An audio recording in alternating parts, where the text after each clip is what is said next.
Hello everyone. Welcome to Geography Hub. This is Riya Jain.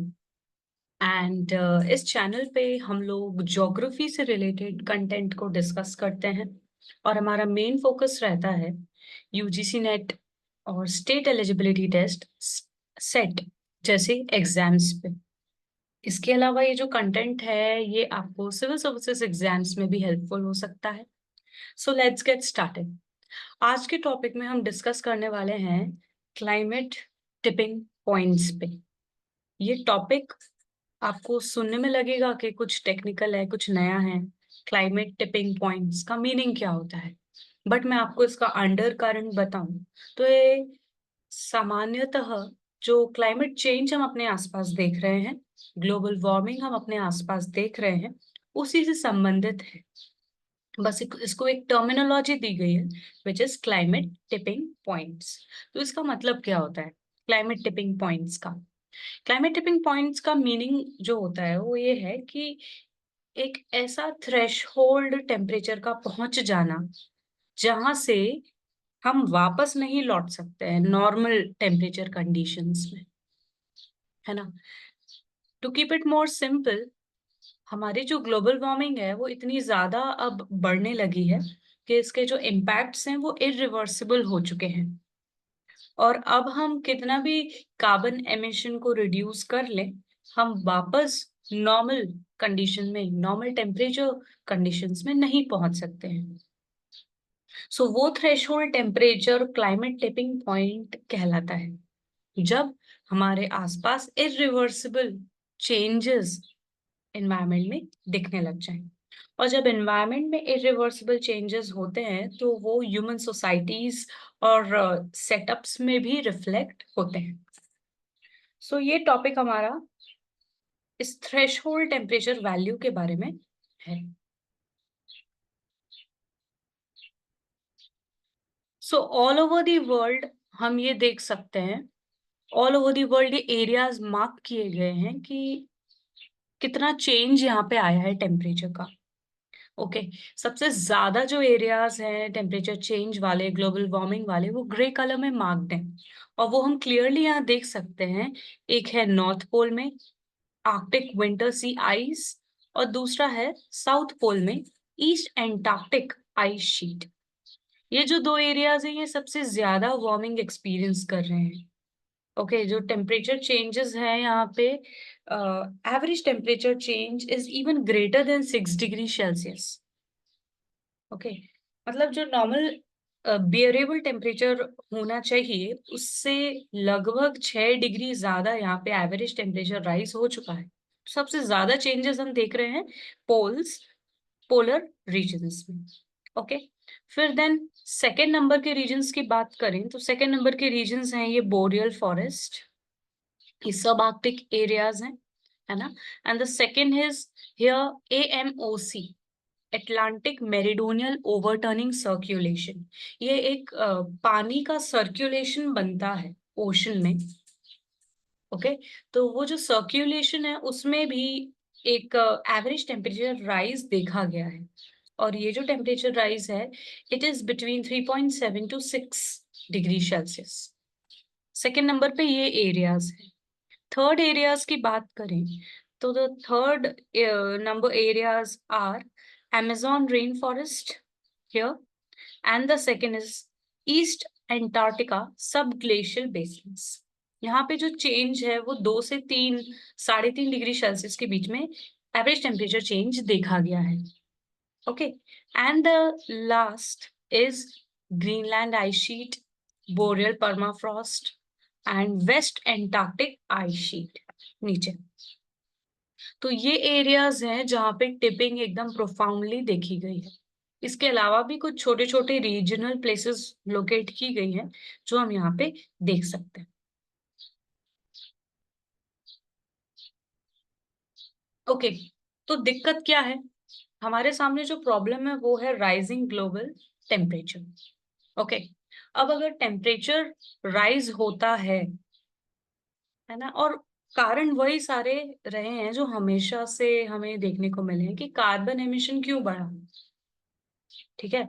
Fossil fuels पे dependence हमारी ज्यादा बढ़ गई, coal, petroleum, crude oil. Okay. On the other hand हम carbon footprint बहुत ज्यादा रख रहे हैं, जैसे कि डिफॉरेस्टेशन बहुत ज्यादा हो रहा है, कॉन्क्रिटाइजेशन बहुत ज्यादा हो रहा है। वही सारे कन्वेंशनल रीजंस की वजह से हमारा जो डिपेंडेंसी है इकोसिस्टम पे, एनवायरनमेंट पे, उसकी वजह से ग्लोबल टेम्परेचर में राइज देखा जा रहा है। ठीक है। तो अब हमारा सोल्यूशन क्या होना चाहिए ग्लोबल टेम्परेचर राइज के अगेंस्ट? हमारा सोल्यूशन होना चाहिए कि हम उस हिसाब से अडेप्ट करें, राइट। हम उस हिसाब से सिचुएशंस में, एनवायरनमेंट में, इकोलॉजिकल सिस्टम्स में अडेप्ट करें। तो यही जो गैप है ये बढ़ता जा रहा है। हमारा अडेप्टेशन काफी स्लो हो रहा है, और वहीं दूसरी तरफ ग्लोबल टेम्परेचर राइज बहुत हाई है। तो इन दोनों सिनेरियोज के बीच में हमें बैलेंस की आवश्यकता है। इस ये जो गैप दोनों में आ चुका है, ग्लोबल टेम्परेचर राइज और अर्जेंट अडेप्टेशन में, इस गैप को हमें फिल करना है, और यही हमारा आज के समय का सबसे बड़ा चैलेंज है। ओके। अगर हम ये गैप पहले से फिल कर देते, हम जल्दी अडेप्टेशन करते एनवायरनमेंट की नीड्स के हिसाब से, क्लाइमेट चेंज को कंटेन करने के लिए, रोकने के लिए हम अपने इंफ्रास्ट्रक्चर सिस्टम्स वैसे बनाते, इकोनॉमिक सिस्टम्स वैसे बनाते, तो शायद हम इस थ्रेशोल्ड टेम्परेचर राइज को कंट्रोल कर पाते। उधर हम रीच नहीं करते।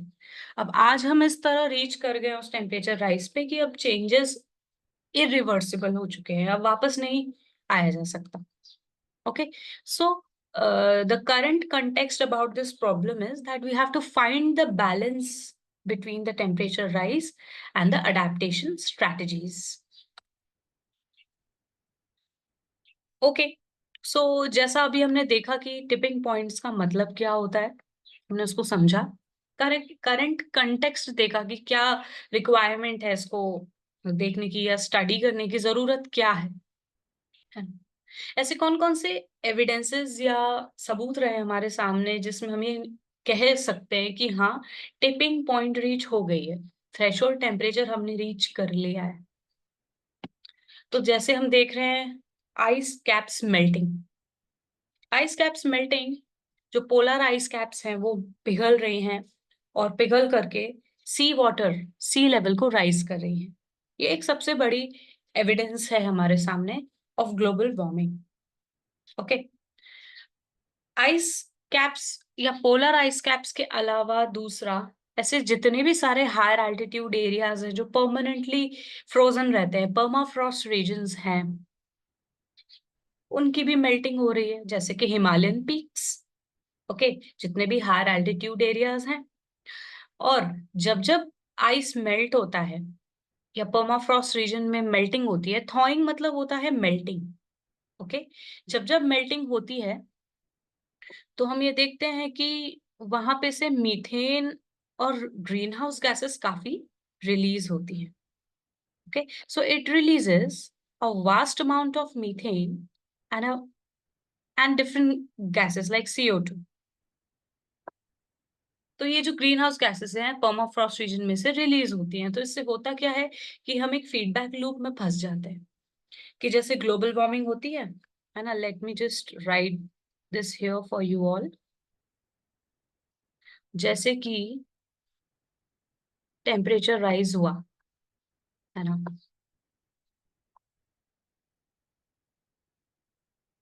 टेम्परेचर राइज होने से आइस मेल्ट होती है,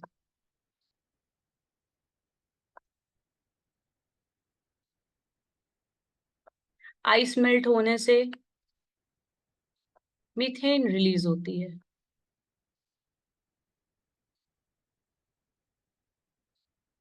और मीथेन रिलीज होने से वापस टेम्परेचर राइज होता है, because it is a greenhouse gas. Okay. So एक ये साइकिल बन जाती है एनवायरनमेंट में, एक फीडबैक लूप बन जाता है कि मीथेन रिलीज होने से टेम्परेचर राइज होगा, फिर वापस उससे और आइस मेल्ट होगी, एंड इट गोज ऑन। तो एक ये विशियस साइकिल में भी हम फंस गए हैं, जिससे क्लाइमेट चेंज और ज्यादा एक्सेलरेट हो रहा है ना। और तीसरी चीज ये है कि जो ओशियन सर्कुलेशंस हैं उसके पैटर्न में भी बहुत ज्यादा चेंजेस आ रहे हैं। सो इसको हम कंबाइंडली कहते हैं ओशन कन्वेयर बेल्ट भी बोला जाता है इसको, या फिर अपन इसे AMOC कोलैप्स भी कह सकते हैं। ओके, सो AMOC का भी कोलैप्स हो रहा है, जो ओशन सर्कुलेशन है वो वीक हो रहा है, वो थोड़ा सा रैंडम हो रहा है ना, उसके पैटर्न चेंज हो रहे हैं, जिसकी वजह से नियर बाय कोस्टल एरियाज है वहां के भी वेदर पैटर्न में बहुत चेंजेस देखने को मिल रहे हैं। सबसे बड़ा कंसर्न हमारा ग्लोबल वार्मिंग का है ice caps melting. Okay, and एक और बहुत इंटरेस्टिंग बात है कि ये जो हमारे एटमॉस्फेरिक सिस्टम्स होते हैं ना, ये बहुत ज्यादा इंट्रिकेटली लिंक्ड है ना। ये जमीन, हवा और पानी, land, air and water are the three components of our biosphere. Okay, ये बहुत इंट्रिकेटली लिंक्ड है। अगर जमीन में कुछ बदलाव आता है तो उससे अपनी हवा में इम्पैक्ट आता है, उससे वाटर बॉडी में इम्पैक्ट आता है। अगर वाटर बॉडी में कुछ इम्पैक्ट आता है तो लैंड और एयर में भी बदलाव देखने को मिलेंगे। सो सिमिलरली ये वेदर पैटर्न्स भी इससे अफेक्ट हो रहे हैं, और वेदर पैटर्न से ओवरऑल terrestrial ecosystem affect हो रहा है, and this loop is continuing. Okay, here's the case of West Antarctic ice sheet. West Antarctic ice sheet का एक केस हमारे सामने है यहाँ पे। देखिए, हो वही रहा है कि बर्फ पिघल रही है, सी लेवल राइज हो रहा है, मीथेन रिलीज हो रही है, एंड उससे वापस से टेम्परेचर बढ़ता है, and then again the ice melt. बस अब यही केस अपन को वेस्ट एंटार्क्टिका में अप्लाई कर देना है। तो वेस्ट एंटार्क्टिक आइस शीट में हम ये देखते हैं कि ये सबसे ज्यादा वाल्नरेबल है क्लाइमेट चेंज के लिए, है ना। ये सबसे ज्यादा वाल्नरेबल इस वजह से है क्योंकि हमें पता है कि जो ओवरऑल सदर्न हेमिस्फीयर है उसमें स्टेबिलिटी बहुत है, क्योंकि उसमें वाटर बॉडी बहुत ज्यादा है ना। जितने भी सदर्न ओशंस हैं, south Pacific, south Indian, south Atlantic ocean, इसमें स्टेबिलिटी बहुत है। लेकिन जो लॉन्ग टर्म चेंजेस आएंगे वो भी इसमें बहुत स्टेबल तरीके से आएंगे। अगर तापमान ज्यादा होता है तो वो परमानेंटली राइज होगा सदर्न ओशंस। वहीं दूसरी तरफ नॉर्दर्न ओशन में बैलेंसिंग फैक्टर्स बहुत सारे हैं, छोटे मोटे चेंजेस बैलेंस हो जाते हैं इंटरनली, है ना। क्योंकि नदर्न हेमिस्फीयर में लैंड और वाटर डिफरेंशियल बहुत ज्यादा है इस वजह से। So the complete collapse of the Thwaites Glacier alone could cause a sea level rise of over 2 meters. थॉइट्स glacier वो होते हैं जो आइस शीट के कॉर्नर एजेस वाले पार्ट होते हैं, जो सबसे पहले मेल्ट होते हैं, टूट जाते हैं, कोलैप्स हो जाते हैं, है ना। सो इससे डायरेक्टली 2 मीटर का राइज सी लेवल में हो जाएगा, and posing it will pose a threat to coastal communities around the world. Sea level rise से जितने भी सबमर्जिंग एरियाज हैं वो सारे थ्रेट में रहते हैं। जैसे कि हम सुन रहे हैं मॉलडीव्स आने वाले टाइम में it may gate submerged, right. So this is the problem. This is the associated problem with global warming and the climate tipping point. So as I already mentioned कि कोई भी एक सिस्टम होता है, अर्थ पे कुछ भी चेंजेस आते हैं तो उससे डिफरेंट सिस्टम्स पे भी इम्पैक्ट पड़ता है, ओवरऑल सिस्टम अपना गड़बड़ हो जाता है ना। आप इसको ऐसे समझें कि जैसे अपनी बॉडी है, अपनी बॉडी में ब्लड है। ओके, तो अगर अपने बॉडी में ब्लड में प्रॉब्लम अराइज होती है तो वही ब्लड आपका डिफरेंट डिफरेंट ऑर्गन्स तक पहुंच रहा है, तो वही टॉक्सिन्स आपके डिफरेंट ऑर्गन्स तक पहुंचेंगे और डिफरेंट ऑर्गन्स को भी टॉक्सिकेट करेंगे और प्रॉब्लम पहुंचाएंगे, हार्म पहुंचाएंगे। ठीक उसी तरह टेम्परेचर एक एलिमेंट होता है अर्थ सिस्टम्स में, कि अगर आपके टेम्परेचर सिस्टम्स में कुछ भी चेंजेस आते हैं तो वही टेम्परेचर एयर सब जगह पहुंचने वाली है, और फिर रिलेटेड पार्ट्स भी, कंपोनेंट्स भी सिस्टम के हार्म होने लगते हैं। तो जब अर्थ क्लाइमेट सिस्टम से इस टेम्परेचर राइज का इंटरेक्शन होता है तो सबसे पहला इम्पैक्ट रहता है एल्बिडो फीडबैक का। ओके, आपने कभी हीट बजट पढ़ा होगा कि अर्थ पे हीट का इनकमिंग और आउटगोइंग हमेशा बैलेंस रहता है। ठीक है। तो जब मैं कह रही हूँ कि जब आइस शीट मेल्ट होती है, तो आइस शीट मेल्ट होती है तो टेम्परेचर राइज होता है। ये टेम्परेचर राइज से हीट बजट भी आपका डिस्टर्ब होगा, करेक्ट। और हीट बजट से आपके इनकमिंग और आउटगोइंग हीट में भी डिस्टर्बेंस आएगा, राइट। सो एल्बिडो का फीडबैक भी चेंज हो जाएगा। और एक बात इससे संबंधित ये है कि आउटगोइंग रेडिएशंस में अर्थ के एल्बिडो में आइस कैप्स का बहुत बड़ा रोल रहता है। 2% ऐसे रेडिएशंस होते हैं जो डायरेक्टली आइस कैप से रिफ्लेक्ट बैक हो जाते हैं आउटर स्पेस में। अब अगर आइस कैप्स खत्म होंगी तो वो 2% रेडिएशंस वापस कैसे जाएंगे, राइट। सो वो 2% रेडिएशन रिफ्लेक्ट बैक नहीं होके अर्थ के सिस्टम में ही एंटर कर जाएंगे, एब्जॉर्ब हो जाएंगे। और वो एब्जॉर्ब रेडिएशंस ओवरऑल टेम्परेचर अर्थ का और ज्यादा बढ़ाएंगे। तो ये भी एक काइंड ऑफ साइकिल है जो हम देख रहे हैं। देन कार्बन साइकिल भी डिसबैलेंस हो रही है, राइट।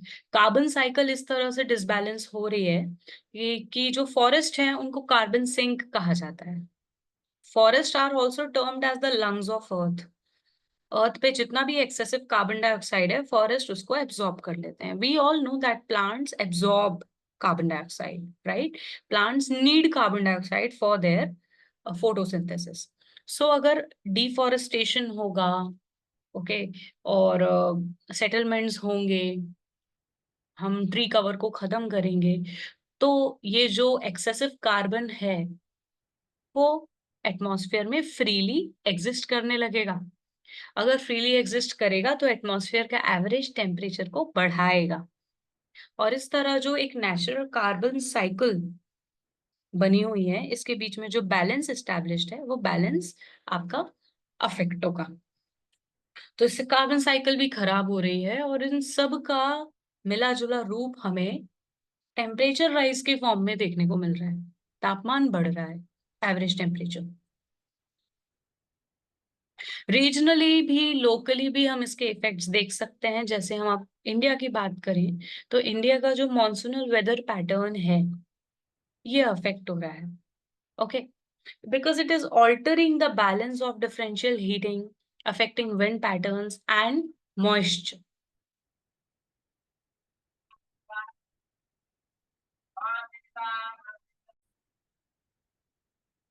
सो जो इंडियन मॉनसूनल सिस्टम है ये भी एक वेदर का सिस्टम है, एटमॉस्फेरिक सिस्टम है जो नियर बाय फैक्टर्स से भी अफेक्ट होता है। और इसमें सबसे मेन किरदार जो निभाता है वो है तापमान, टेम्परेचर। जहाँ टेम्परेचर में डिफरेंस आता है, हाई प्रेशर लो प्रेशर के डिफरेंट सिस्टम्स बनते हैं। और हाई प्रेशर और लो प्रेशर सिस्टम्स को बैलेंस करने के लिए विंड फ्लो करती है। And this is how the seasonal pattern goes, monsoonal seasonal pattern goes. तो ये भी अफेक्ट हो जाएगा, ये डिसबैलेंस हो जाएगा, राइट। ये क्यों डिसबैलेंस हो जाएगा? क्योंकि टेम्परेचर के सिस्टम डिस्टर्ब हो जाएंगे तापमान बढ़ने से। देन ये जो मॉनसूनल विंड्स है ना ही सिर्फ इंडिया को but overall south and south east Asia को रेनफॉल प्रोवाइड करती हैं, इनको एग्रेरियन इकोनॉमीज बनाती हैं, राइट। तो ये एग्रीकल्चर को भी अफेक्ट करती हैं, फिर एग्रीकल्चर से इकोनॉमिक सिस्टम अफेक्ट हो जाता है। फिर फूड इन्फ्लेशन जैसे इंस्टांसेस भी हमें देखने को मिलते हैं। तो ये कुछ डायरेक्ट इफेक्ट्स हैं इंडियन मॉनसून शिफ्ट के। दूसरा इफेक्ट हम देख सकते हैं सब ट्रॉपिकल डेजर्ट्स में, ओके। सब ट्रॉपिकल डेजर्ट्स को ही क्यों मेंशन किया गया है? क्योंकि जो सब ट्रॉपिकल डेजर्ट रीजन्स होते हैं, सब ट्रॉपिकल एरियाज, ये हाई टेम्परेचर वाले एरियाज होते हैं, ओके।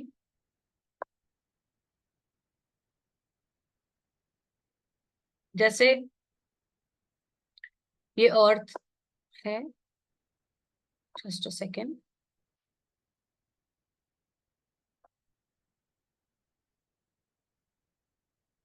जैसे ये हमारा अर्थ है, इस अर्थ पे ये जो एरियाज हैं, ओके, इस अर्थ पे ये जो एरियाज हैं ये सब ट्रॉपिकल रीजन्स कहलाते हैं। तो ये सब ट्रॉपिकल रीजन्स वो एरियाज होते हैं जहाँ पे अर्थ का एवरेज टेम्परेचर सबसे ज्यादा रहता है। We know the fact that earth का सबसे ज्यादा तापमान इक्वेटर पे ना मिलते हुए हमें ट्रॉपिक ऑफ कैंसर और ट्रॉपिक ऑफ कैप्रिकॉर्न के आसपास मिलता है। तो वो एरियाज जो ऑलरेडी वार्म हैं सबसे ज्यादा अर्थ पे, तो ऑफ कोर्स और ज्यादा वार्मिंग वहां पे दिखेगी, वहां पे तो टेम्परेचर राइज और ज्यादा होने वाला है, वहां पे तो डेजर्टिफिकेशन और बढ़ जाएगा। करेक्ट। तो उससे क्या होगा, सब ट्रॉपिकल डेजर्ट जो ऑलरेडी एग्जिस्ट कर रहे हैं उनका एक्सपेंशन होगा, उनका एरिया और ज्यादा बढ़ेगा, क्योंकि ओवरऑल हीट राइज हो रही है ना। पूरा जो एटमॉस्फेरिक सर्कुलेशन का सिस्टम है उसके चलते यहाँ पे ट्रॉपिक ऑफ कैंसर और ट्रॉपिक ऑफ कैप्रिकॉर्न के पास सबसे ज्यादा तापमान मिलता है। ओके। और क्या इसमें हमें चेंजेस देखने को मिल सकते हैं? एक तो देखा हमने इंडियन मॉनसून शिफ्ट, दूसरा एक्सपेंशन ऑफ सब ट्रॉपिकल डेजर्ट्स, तीसरा मैंने बताया था हीट बजट डिस्टर्ब हो जाएगा। जब हीट डिस्टर्ब हो रही है तो उसका बजट भी डिस्टर्ब होगा ना। इनकमिंग और आउटगोइंग में बैलेंस हीट बजट कहलाता है। जब हीट इनकमिंग और आउटगोइंग हीट में गैप आ जाएगा तो हीट बजट भी इस तरह डिस्टर्ब हो जाएगा, right. Next is the atmospheric instability. हम देख रहे हैं कि आजकल साइक्लोन की इंटेंसिटीज बहुत बढ़ गई हैं, राइट। फ्लड्स के इंस्टेंसेस बहुत ज्यादा बढ़ गए हैं, करेक्ट। और ऐसे कई सारे एटमॉस्फेरिक इवेंट्स हैं जैसे कि हरिकेन्स, टाइफून्स, ये सारी इंटेंसिटी बहुत बढ़ गई, फ्रीक्वेंसी बहुत ज्यादा बढ़ गई है। Why? Because these are all temperature based atmospheric system, है ना। जब तापमान बहुत ज्यादा बढ़ जाता है, extreme low pressure centre develop हो जाता है, तो उस एक्सट्रीम लो प्रेशर सेंटर के अराउंड ही साइक्लोन्स डेवलप होते हैं। तो जब टेम्परेचर राइज होगा तो लो प्रेशर सेंटर्स ज्यादा बनेंगे फ्रीक्वेंटली, और ज्यादा साइक्लोनिक इवेंट्स हमारे सामने रहेंगे। Then we have weak polar jet streams. Okay, ये भी एक इफेक्ट है इसका। पोलर जेट स्ट्रीम्स को फ्लो करने के लिए चाहिए लो टेम्परेचर कंडीशंस। और जब अब हम ये देख रहे थे, पहले ही दूसरे मैप में हमने देखा था कि पोलर रीजन्स में सबसे ज्यादा तापमान में चेंज देखा गया, सबसे ज्यादा शिफ्ट देखा गया टेम्परेचर में। तो जब वहां टेम्परेचर राइज हो गया है, करेक्ट, तो वहां की प्रेशर सिस्टम्स कैसे डेवलप होंगे? वहां के हाई प्रेशर सिस्टम्स वीक हो जाएंगे, पोलर रीजन्स के पोलर हाइज वीक हो जाएंगे। और जब प्रेशर सिस्टम्स वीक हो जाते हैं तो विंड सिस्टम्स भी वीक हो जाते हैं, because winds are directly dependent upon the pressure centers. And the next is about our ocean hydrosphere. Now what happens when the temperature of ocean rises?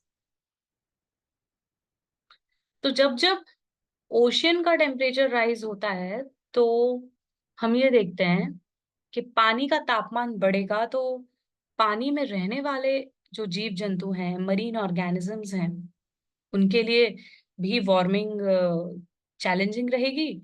तो coral reefs destroy होने लगेंगी, ठीक है, शेलफिशेस decline हो जाएंगी। और अगर कोरल रीफ्स डिक्लाइन होंगी, प्लैंक्टन्स खत्म होंगे, छोटी छोटी मछलियां डिस्ट्रॉय हो जाएंगी, तो बड़ी मछलियों का खाना कहाँ से आएगा, राइट। तो फिर इस तरह बड़ी मछलियां भी खत्म होने लगेंगी, और इस तरह पूरी फूड चेन डिस्टर्ब हो जाती है।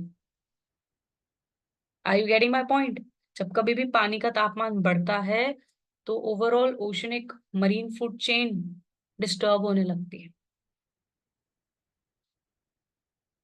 एक ये बहुत बड़ा कंसर्न है कि ओवरऑल टेम्परेचर राइज से पूरा मरीन इकोसिस्टम डिस्टर्ब हो रहा है, ठीक है। और दूसरा, पीएच वैल्यू भी ओशन की अफेक्ट होती है। और ऐसा देखा गया है कि धीरे धीरे ओशन की पीएच डिक्लाइन हो रही है, और पीएच डिक्लाइन होने का मतलब एसिडिक नेचर बढ़ जाना ओशन का। तो ओशन एसिडिफिकेशन भी हो रहा है, राइट। तो ये भी एक concern due to excessive temperature rise we can see. Impact हर जगह हम देख रहे हैं, जैसे कि हाइड्रोलॉजिकल साइकिल्स पे है इम्पैक्ट, क्रायोस्फीयर पे इम्पैक्ट है।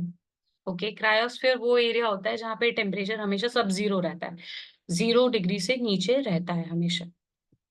देन वेजिटेशन शिफ्ट, पूरे इकोसिस्टम्स अफेक्ट हो रहे हैं, है ना।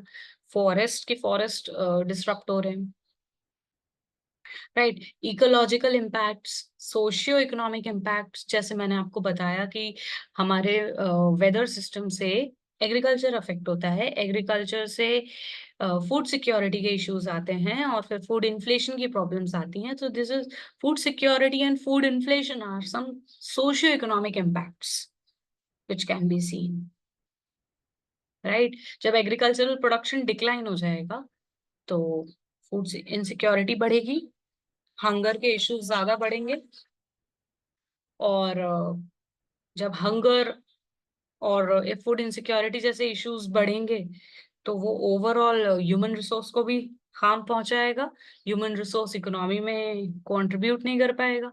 तो इस तरह सोशियो इकोनॉमिक इम्पैक्ट्स, बहुत लॉन्ग टर्म इम्पैक्ट्स हैं जो क्लाइमेट चेंज के हम देखेंगे। And then regional impacts, regional impacts की डिस्कशन हमने अभी इंडियन मॉनसून शिफ्ट के रूप में की है।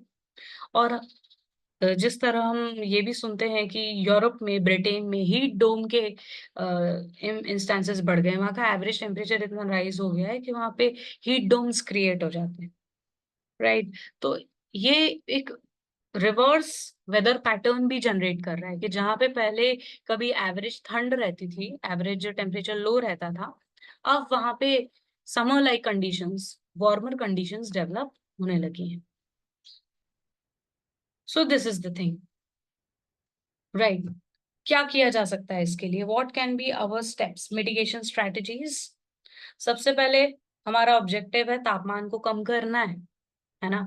तापमान को कम करना है तो उसको सॉल्व करने के लिए हम क्या करें? कूलिंग एजेंट्स और कूलिंग स्ट्रेटजीज को अपनाएं। कैसे अपना सकते हैं? आपको कार्बन को कम करना है एटमॉस्फेयर से, ठीक है। तो एक तो डायरेक्टली आप कार्बन एमिशन को कम करो। कार्बन एमिशन को ऐसे कम करेंगे जब आप रिन्यूएबल एनर्जी रिसोर्सेज पे स्विच करेंगे, है ना। आप फॉसिल फ्यूल्स को यूज नहीं करेंगे, आप रिन्यूएबल एनर्जी रिसोर्सेज को यूज करेंगे, तो आप कार्बन एमिशन को कम कर सकते हैं।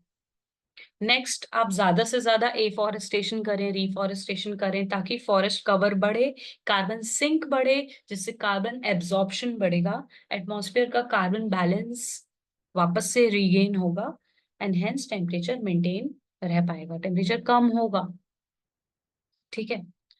तीसरी चीज, नेचर बेस्ड सॉल्यूशंस लेकर के आने की जरूरत है हमें। It means that we need to bring sustainable solutions like sustainable urban spaces, alright, sustainable agriculture, sustainable city development.